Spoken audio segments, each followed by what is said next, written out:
How I got to America was wonderful. Tell us. After the Caribbean Festival, I was very, they loved me. I had a contract to return to Puerto Rico to perform at all the Hilton hotels with my dance company. So I disbanded this big company, and I wanted with 6 boys and 1 girl. It's easy to travel with men and a lot of girls, too many petticoats. So what happened, we were in Puerto Rico and the Virgin Islands, and a wonderful woman named Eldra Schulterbrand, who saw us perform there, and she knew us, and she arranged for Agnes DeMille to see us dance. Agnes DeMille freaked out, loved the comedy, said you have to come to New York to perform, to audition for Saul Hurock. We didn't know how to get a visa to come to America, so Eldra arranged with Walter White and Catherine Randolph, and we got the visa to come to New York, and etc., etc.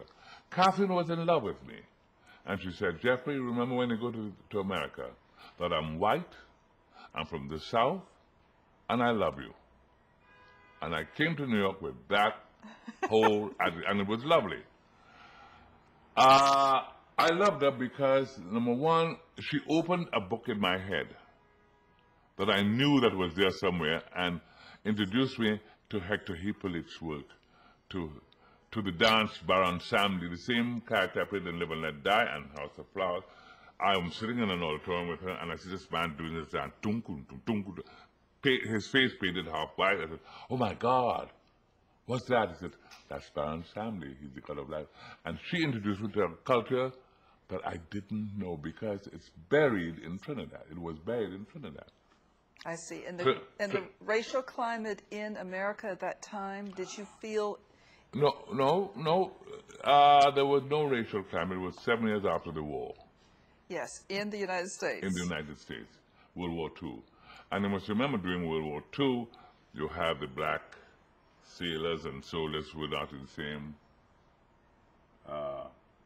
tent with the white ones. You know. All that was very choreographed. And I came to, it's funny, I came to New York very innocent, but very grand. Because my father told me, don't go looking for atmosphere, you must take it with you. Oh. And when I walked into New York City with my company, and was proud because I was very successful in Puerto Rico, and I'm going to be Agnes DeMille, and I am a Leo, king of the beast. Biggest coward, but king of the beast. I said, Uncle, I dropped my bag. I said, take me on Fifth. He lived in Brooklyn, Bedford-Stuyvesant. So I dropped my bag. He bought me a black Homburg and a black. It was in the spring. I was cold, and I was innocent and skinny. Pretty, but skinny. I've seen your pictures. And he took me up Fifth Avenue, and I went gaga. The girls were gorgeous. The men handsome with their hats in the springtime and coats, and I'd never seen people like that. I was amazed because I'd never seen a white man clean the streets. Trinidad is really a black country. You would never see a white man emptying a garbage pail. He would have to be British emptying a garbage pail. And to see this whole thing was eye-boggling to me.